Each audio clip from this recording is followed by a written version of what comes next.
Vira News. Informação em primeiro lugar. Bem-vindo ao seu canal Vira News, informação em primeiro lugar. Estamos num momento decisivo da mudança do Brasil. A mudança para o Brasil que nós queremos de verdade. Nós queremos um Brasil mais decente, nós queremos um Brasil mais honesto. E quando a gente fala de honestidade, não é só honestidade no trato da coisa pública, não é só a questão de não ter a corrupção, que é claro que não pode haver. É a honestidade com relação às verdades que não são ditas. Nós estamos cercados de mentira por todos os lados. Há anos vem impregnando mentiras nas nossas cabeças, nas cabeças dos nossos filhos, e todos nós hoje nos encontramos em uma rede, num emaranhado de mentiras que parece muito difícil sair. Mas existe solução. A verdade sempre é a melhor solução que tem. Hoje a gente vai falar um pouco sobre o que não existe como grande problema: a camada de ozônio, efeito estufa, aquecimento global. E como que tudo isso faz parte de uma grande mentira que está sendo plantada em todas as nossas cabeças para que o Brasil não consiga se desenvolver. Nosso convidado hoje é o Ricardo Felício. O Ricardo Felício, muitos de vocês já conhecem, é um meteorologista de primeira, uma pessoa que vem causando muito espanto com as suas falas verdadeiras sobre o que é verdade nesse cenário caótico que tentam implantar na nossa sociedade global, inclusive, não só na nossa sociedade brasileira. E o Ricardo, vocês vão ver também, nós acabamos de fazer uma entrevista dele com o Coronel N. Fontinelli, uma entrevista muito bacana, onde foi discutido todas essas questões do clima, das mentiras climáticas. Mas no nosso programa o que nós queremos saber é como consertar isso, como o Brasil pode dar uma solução. E por que essa conversa com o Ricardo? Não só pelo notório saber, mas também porque ele é candidato a deputado federal pelo PSL em São Paulo, junto com Bolsonaro, e certamente é um candidato que merece todo o nosso apoio, merece que todos nós tentemos entender o que ele está dizendo e a importância de pessoas como ele no nosso cenário parlamentar no Brasil. Fui longo na abertura, mas é porque as pessoas têm essa dificuldade de entender tudo que é dito. A verdade impacta de uma maneira quase inacreditável para as pessoas. E você consegue, Ricardo, colocar de uma maneira muito simples todas essas mentiras que a gente está ouvindo o tempo inteiro e sendo enganado. Então, já que a nossa entrevista é política, de que forma, politicamente, o Brasil pode se desfazer desse emaranhado de mentiras e entrar no caminho correto para o crescimento e desenvolvimento, deixando de ser um escravo de determinações da ONU, de determinações de ONGs ambientais e todo esse monte de crimes que estão cometendo conosco? Perfeito. A pergunta é muito boa, porque o nosso cenário atual é diferente dos anos 90, que nós tínhamos uma crise global muito mais acirrada, em que a assinatura de acordos foi feita de maneira coerciva, né? Então tem esse detalhe que pouca gente sabe. Então, se você não assinasse, por exemplo, o protocolo de Montreal, que é sobre a tal da camada fictícia de ozônio, você não recebia financiamento da FMI. Isso era muito claro. Então, o do Acordo de Paris, ele está tentando fazer a mesma coisa, mas amarrando a gente de uma maneira tamanha que nada mais vai poder ser realizado nos países em geral que forem signatários sem passar por essa chancela da turma do Acordo de Paris. Então acho que o passo fundamental é o Brasil abandonar esse acordo exatamente como o presidente Trump fez nos Estados Unidos. Só com esse ato de rebeldia, podemos dizer assim, nós já vamos levar outros países que também não querem, e o acordo já desmorona. Ele é primeiro passo fundamental. E segundo, parar de sediar acordos de Rio mais 20 mil, mais 30, mais 100, mais infinito, né? Então a gente vê que isso realmente é uma agenda que quer manter esse subdesenvolvimento, porque eles sempre estão fazendo esse tipo de carnaval fora de época, em que se discute tudo sobre tudo, que é exatamente isso que é a lógica da coerência que esses grupos gostam de utilizar, que você joga tudo dentro daquele saco e e o que sai de lá de dentro é sempre alguma coisa que atrapalha o desenvolvimento das nações. Então o primeiro passo é realmente discutir isso e discutir agora isso aqui com ênfase, né? Porque quando você falou, poxa, você era um cientista e por que você está indo para a área política? Porque já esgotei tudo que tinha que falar na área científica. E lá dentro já estou totalmente cerceado. O brasileiro já sabe qual é a verdade, como muitos cidadãos do mundo já sabem a verdade. Eu não sou o único cientista que fala isso. Tem centenas deles no mundo inteiro. Então qual que é esse embate? Esse embate é no campo político. Acabou. Quando eles foram para acordos e usaram os cientistas para fazer a legitimação desse acordo, eu quero fazer agora os dois passos. Eu sou o cientista que vai dar legitimação que isso é uma fraude e, portanto, eu vou lutar agora com as mesmas armas de vocês. É no âmbito político. Ok, você falou sobre a fraude. Toda fraude beneficia alguém. Por exemplo, a fraude dos gases, né? Você falou sobre refrigeração em diversas entrevistas que eu já assisti, inclusive nessa com o Coronel Enio Fontinelli. Quem sai ganhando financeiramente mesmo? Quem é que está no domínio dessas pautas? Você tem grandes grupos industriais oligopolistas no mundo, né? No caso, por exemplo, da fraude do efeito da camada de ozônio, que eles sempre falavam, né? Que você está lá com os gases destruindo a camada de ozônio. Primeiro que não está destruindo nada porque é uma coisa que não existe, né? São nuvens ozonosféricas que estão lá, se formam e se degradam. Mas aí o engenhamento todo é sempre implementar um esquema chamado cap and trade. Então você limita, mas comercializa. Então eles criaram todo esse aparato que vem pelo protocolo de Montreal, né, para limitar os gases e ir cerceando a fabricação deles, e ao mesmo tempo implementando outras coisas que seriam muito mais caras, e de fato foram, né? Só que as pessoas não perceberam que quando eles mudam uma peça-chave desse esquema, derruba-se todas as outras também. Derruba toda uma cadeia produtiva. Toda uma cadeia. Então, no caso, quando ele tira os CFCs e começam a colocar os HCFCs, que foi a primeira substituição, esse gás não funciona nas geladeiras. Então você perdeu tudo isso daí, virou lixo da noite para o dia. Tem que trocar todos os equipamentos, tudo. Tanto os domésticos quanto os industriais. Que era o grande plano, porque você atacar as plantas industriais, por exemplo, em 1992, quando o edifício da Sears foi trocar o sistema de refrigeração, custou 2 milhões de dólares, à época, certo? Era uma fábula de dinheiro. Tá? E o plano do protocolo de Montreal é levar, e conseguiu, o protocolo de Ruanda, que foi assinado recentemente, levar a refrigeração à sua pré-história. Qual que é a pré-história da refrigeração? São aqueles gases extremamente tóxicos e nocivos. Então, ano passado, por exemplo, eu fui visitar um frigorífico novíssimo em Roraima, né? E me deparei com o sistema de refrigeração e perguntei, mas o que são esses negócios que estão aqui? Eles falaram que são os alarmes de emergência. Eu falei, alarmes de emergência para quê?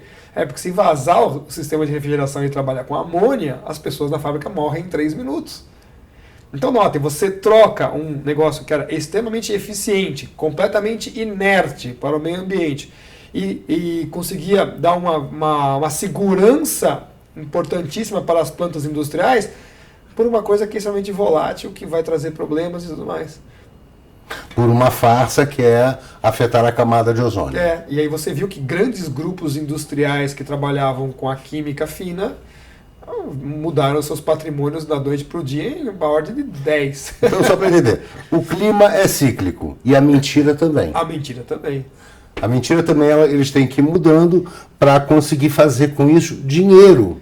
Dinheiro e poder. Então, a gente, quando estudou a questão climática em particular, tem 3.000 anos, ela não é recente. Então, por exemplo, já foi discutido isso nas ágoras gregas, se cortava uma árvore mudava o clima. O Senado romano discutia toda vez que uma legião andava porque eles cortavam floresta, que eles mudavam o clima. Se o aqueduto poderia ser feito, que ia mudar o clima. Então, essa discussão é muito antiga na história da civilização. Ricardo, como que a gente consegue fazer que as pessoas realmente entendam que estão sendo enganadas? porque a gente percebe que é muito bacaninha, é muito descoladinho, tá ligado às questões ambientais, tá ligado à Mãe Terra, que teve a Carta da Terra da Eco 92, e as pessoas caíram já nessa história, incorporaram essa história e acham tudo isso muito bacana, e isso não é. Como que a gente consegue modificar essa mentalidade? Foram anos para construir. Quantos anos você acredita que a gente leva para desfazer? Em geral, quando as pessoas acordam para uma fraude, elas rapidamente mudam. E você nunca mais consegue convencê-las do contrário. Isso é uma vantagem ao nosso favor. Tá? E o segundo plano, que eu sempre gosto de passar para as pessoas, é, uma vez que você está identificando essas fraudes, entenda o porquê. Não é só pela questão de subdesenvolvimento, etc. Tal. É para camuflar os verdadeiros problemas que estão na sua sociedade. Qual é o nosso verdadeiro problema ambiental? Saneamento básico, que a própria palavra fala que é saneamento básico. Ou seja, se você conseguisse implementar 100% de saneamento básico e água limpa no território brasileiro, você resolve 90% a 95% dos problemas ambientais do nosso país. E é por isso que esses organismos internacionais maléficos ficam forçando, dando dinheiro, capitalizando essas ONGs que vêm para ficar trabalhando. São milhares de ONGs trabalhando nesse conceito da mentira, que deixa com que o Brasil não consiga se desenvolver. Não se desenvolve e, ao mesmo tempo, rouba bastante tecnologia. Por exemplo, o mercado da biopirataria que nós temos no Brasil é um absurdo. Né? Então você tem essas ONGs também lá, pegando uma folhinha, conversando com o índio, o que faz, não sei o quê, e levando isso tudo para fora. Que é o que chega aí no nosso terceiro painel político-científico, que já está montado desde 2010, que é o IPBES. Ele está lá exatamente trabalhando com isso. O que é a biodiversidade agora? É a banana da vez. Né? A República das Bananas, esse termo que você só manda matérias-primas básicas, a biodiversidade tem esse papel agora na economia do século XXI. É incrível, é realmente incrível. Quando a gente descobre a verdade, descobre que está sendo enganado há tanto tempo, eu vou dizer por mim, venho lhe acompanhando há diversos anos, me deu um alívio muito grande, porque realmente essa armadura que eles colocam no cidadão, essa imobilidade, esse engessamento social, não permite o crescimento nem individual e nem o coletivo, nem o da nação. As nações estão amarradas e cada um de nós, cidadãos, está amarrado. É incrível. É o conjunto todo, né? Você sublima o desenvolvimento e faz as pessoas sublimarem em si mesmas, porque atribui a elas um sentimento de culpa por existirem. E isso que é a coisa que mais dói, tanto do aspecto filosófico quanto religioso, inclusive, né? Porque você não consegue se desenvolver, não consegue fazer absolutamente nada e ainda se sente culpado por existir. Isso é um enorme absurdo, uma enorme... É incrível. Então vamos lá. Você é candidato a deputado federal por São Paulo. Eu vou dizer com toda a tranquilidade do mundo, adoraria ser eleitor de São Paulo. Meu título está no Rio de Janeiro, senão certamente meu voto era seu, porque eu entendo a importância de pessoas como você dentro do nosso cenário político, para começarem a levantar esses assuntos e que a gente consiga politicamente começar a mudar esses paradigmas. É uma coisa que eu estou vendo, no caso eu estou inclusive representando essas pessoas que também estão sendo censuradas. Então, estou articulando com diversos outros pesquisadores, outros cientistas de diversas áreas. Então, a nossa ideia já, a partir do primeiro momento, é montar um fórum de o que nós já temos de know-how e de RHs, né, desses recursos humanos no Brasil, e que estavam faltando esse pontapé inicial. Então isso é de suma importância, fazer essa avaliação geral das coisas que nós já temos preparadas, para começar a fazer esses enfrentamentos. E é óbvio, o Acordo de Paris vai ser já a primeira coisa a ser debatida. Mas do aspecto do desenvolvimento, para construir essa nação, reconstruir essa nação, na verdade, né? Nós estamos preparando um grande projeto, um grande programa disso, tanto que vai entrar uma sinergia de diversas áreas, tanto o plano energético, o plano industrial e o plano econômico já geram junto, como o desenvolvimento de pessoas. Então também nós queremos fazer com que essas pessoas tenham sejam cada vez mais melhor capacitadas para essa próxima geração, aí 10, 20 anos, para a gente poder mudar esse Brasil. E agora é o melhor momento de todos, porque nós temos o bônus demográfico. Então, se a gente conseguir começar a ajustar o Brasil nos próximos 5 anos e realizarmos uma política de Estado, não só de governo, para os próximos 30, a gente garante a nação brasileira para os próximos 200. Quer dizer, é uma coisa assim espetacular. E é claro que a gente sabe que em 50 anos muita coisa vai mudar, a tecnologia, etc. e tal, né? Então, fazendo esse prospecto para 200 anos do que a gente tem hoje. Imagina quantas cabeças pensantes podem gerar muito mais coisas importantes. E a gente sabe que o Brasil é um berço de cérebros e todo o potencial está aqui. Imagina só o que a gente pode ter ainda pela frente. E você colocou que é um momento oportuno esse, e também é um momento oportuno porque nós temos o Bolsonaro, candidato à presidência da República, junto com o general Mourão, nosso vice. Temos, portanto, uma equipe de governo que será de excelência e, principalmente, será um governo de direita, de gente direita, porque nenhum governo, nenhum candidato a governo de esquerda, e fora Bolsonaro, todos estão à esquerda, todos estão à esquerda, todos estão alinhados com o Acordo de Paris, com a Agenda 2030 da ONU, com o que tem de pior para o mundo e o pior para o nosso país. Não se enganem, não. Então nós temos nesse momento esse cenário super interessante que foi isso que possibilitou a sua, o seu desejo de entrada na política. Existir nesse momento um partido sério, com gente séria, querendo trabalhar sério para mudar o Brasil definitivamente. Mas era um desejo tão grande isso que quando o Bolsonaro entra no PSL, 2 dias depois eu me filiei ao partido, dia 31 de março desse ano agora, né? Uma data fatídica, né? Diga-se de passagem, para pessoas que não gostam, mas foi exatamente essa a ideia. Eu falei, não, agora é o momento de brigar, né? Eu já estou brigando com esses caras há mais de 10 anos, claro. Não tem mais nenhum motivo para esconder qual que é a briga, né? Então, as pessoas que me conhecem estão acompanhando a minha vida nos últimos 10 anos, eu comecei essa briga com essa turma em 2003, né? Então, era um cenário natural a se percorrer mesmo, né? Porque é um cenário de luta, de mudança, e a gente tem que fazer parte disso, né? Não pode ficar se omitindo, não pode se acovardar frente a esse inimigo, que ele é muito poderoso. Mas como nós estamos detentores da verdade, a gente quer mostrar isso para as pessoas, e nós temos um projeto de Brasil, de país, né? Não de subdesenvolvimento, mas de desenvolvimento, agora é o momento. Claro. Eu queria então que você, para a sua câmera, desse um recado para todos os eleitores do Estado de São Paulo, os nossos irmãos paulistas e paulistanos. Bom, eu estou aí no PSL como deputado federal, número 1727, e nós temos aí um grande projeto para quem está acompanhando a gente na internet, mostrando áreas de desenvolvimento que estão sublimadas nos últimos 35 anos. Tá? O atraso de transportes, desenvolvimento industrial, desenvolvimento energético, como que a gente perdeu esse fio da meada a partir dos anos 80.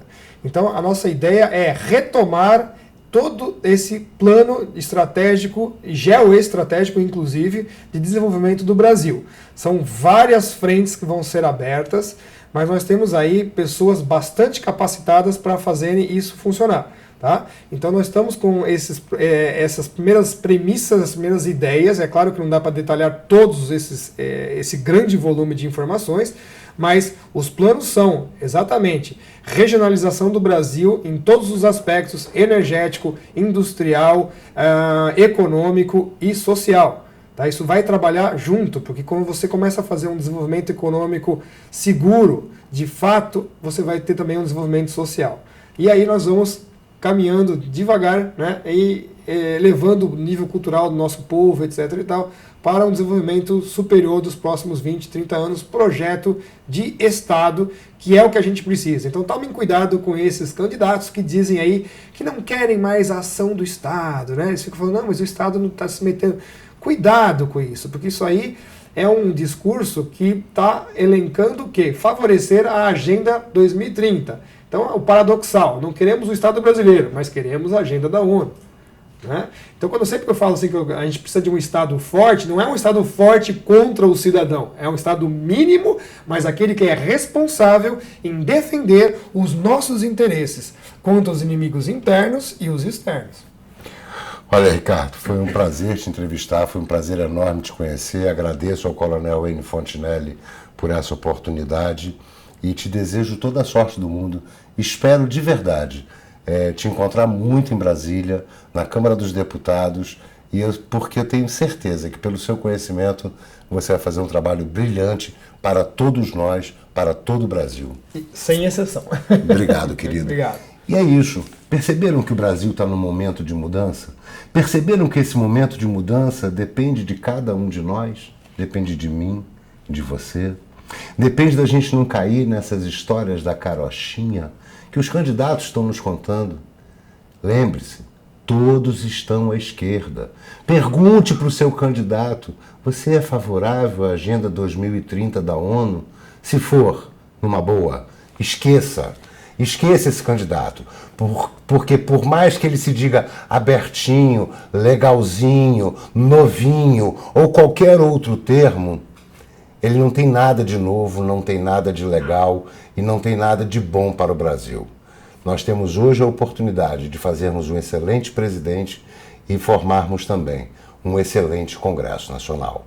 Obrigado por estar aqui participando do nosso canal Vira News. Informação em primeiro lugar.